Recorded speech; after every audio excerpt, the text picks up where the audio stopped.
खबर आपको देंगे। पैनामा केस में साबिक वजीर आजम पाकिस्तान और उनके बेटों से तफ्तीश के लिए नैब लाहौर और नैब रावलपिंडी की मुश्तरका टीम ने तहकीकात का आगाज कर दिया है। साबिक वजीर आजम और उनके साहबजादों से तफ्तीश के लिए सवालनामा भी तैयार कर लिया गया है।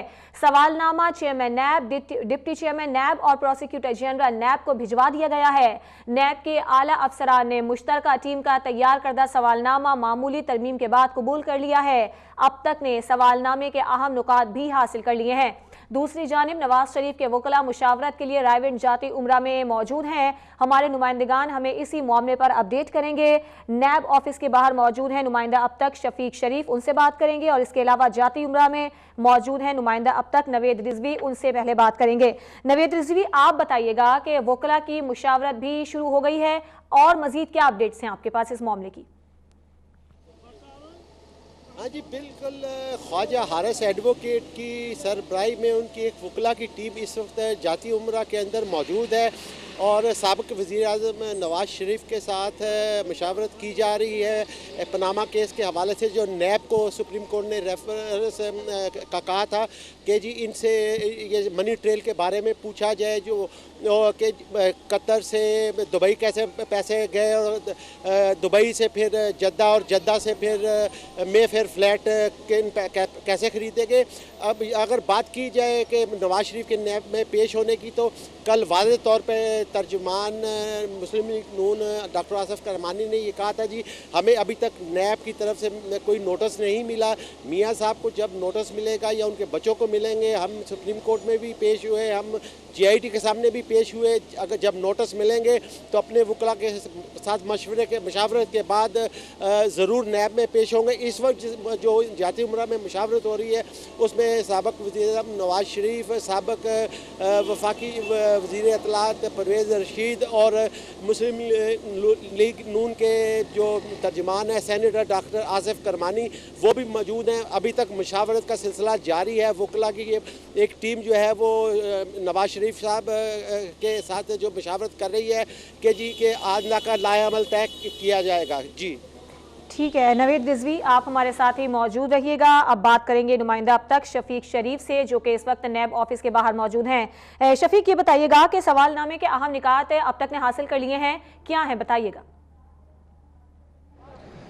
जी बिल्कुल, दो मेजर केसेस जो हैं उनको इंटरोगेट किया जाएगा और इसी हवाले से सवालनामा जो है वो तैयार किया गया है।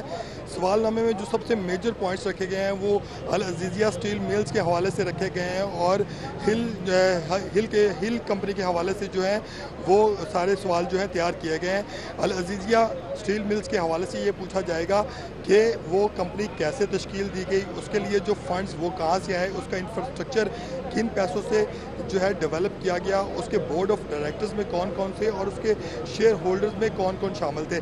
बेसिकली ये सवालनामा इस बेहाफे के ऊपर तैयार किया गया है कि यही सवाल तकरीबन इससे मिलते जुलते जुलते जो जॉइंट इन्वेस्टिगेशन टीम ने भी तैयार किए थे और जॉइंट इन्वेस्टिगेशन टीम ने भी जब पूछताछ की थी तो उनके पास सामने भी जो निकात सामने आए थे जिसमें ये वाज़ेह हुआ था कि इन पॉइंट्स के ऊपर जो है कमी है और ये जो हुसैन नवाज या हसन नवाज और नवाज शरीफ जो है वो इस सिलसिले में मनी ट्रेल और दीगर शवाहिद जो है वो फराम करने में बुरी तरह नाकाम हो रहे हैं। तो उसकी बुनियाद के ऊपर ये तमाम जो सवालनामा तैयार किया गया है। दूसरी जानिब हिल जो स्टील है उसके हवाले से जो सवालनामा तैयार किया गया है उसमें जो बोर्ड ऑफ डायरेक्टर्स हैं उनके बारे में पूछा जाएगा।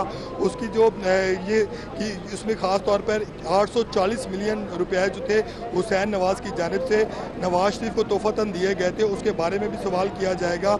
और दीगर जो लोग इस सारी मनी ट्रेल के अंदर शामिल थे जिसमें इसहाक डार और तारिक शफी नामी शख्स का जो नाम सामने आ रहा है जो कि इनके कज़न भी हैं, तो उनके बारे में भी तहकीकात की जाएंगी कि वो इसमें डायरेक्टर्स क्यों थे। दूसरी जानिब जो डायरेक्टर्स इसमें रखे गए थे उनको सिर्फ और सिर्फ धोखा देने के लिए रखा गया था, तो वो क्या उसमें क्या हक़ाइक़ है, क्या उनको सिर्फ धोखा देने के लिए और शेयर जो थे वो अपने खुद तक महदूद रखने के लिए या जो प्रॉफिट था वो सिर्फ खुद तक महदूद रखने के लिए किया गया था।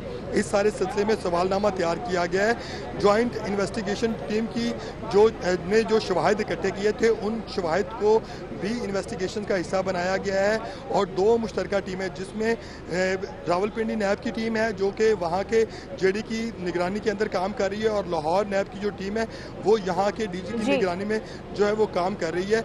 ये दोनों मिलकर इस सारे प्रोसेस को इन्वेस्टिगेट करेंगे और जानने की कोशिश करेंगे कि इसमें कितने लोग मुलव्वस हैं। दूसरी बात, यहाँ पर उनके अरावल के हवाले से बातचीत की जाए तो अभी तक कोई भी जो शख्स है, ना तो वकील जो है और ना ही कोई ही उनकी फैमिली की जानिब से अभी तक यहाँ पर अपीयर हुआ है। यहाँ पर एंट्री जो है वो नैब की बहुत ज़्यादा रिस्ट्रिक्ट कर दी गई है और किसी शख्स को भी जो है इस सिलसिले में अंदर दाखिल नहीं होने दिया जा रहा। खासतौर पर जो अवामुन नास है उनका दाखिला मुकम्मल तौर पर ठीक है। आपका बहुत शुक्रिया। नैब ऑफिस के बाहर शफीक शरीफ हमें अपडेट कर रहे थे, जबकि जाती उमरा के बाहर से अपडेट किया नवेद रिजवी ने। आप दोनों नुमाइंदगान का बहुत शुक्रिया।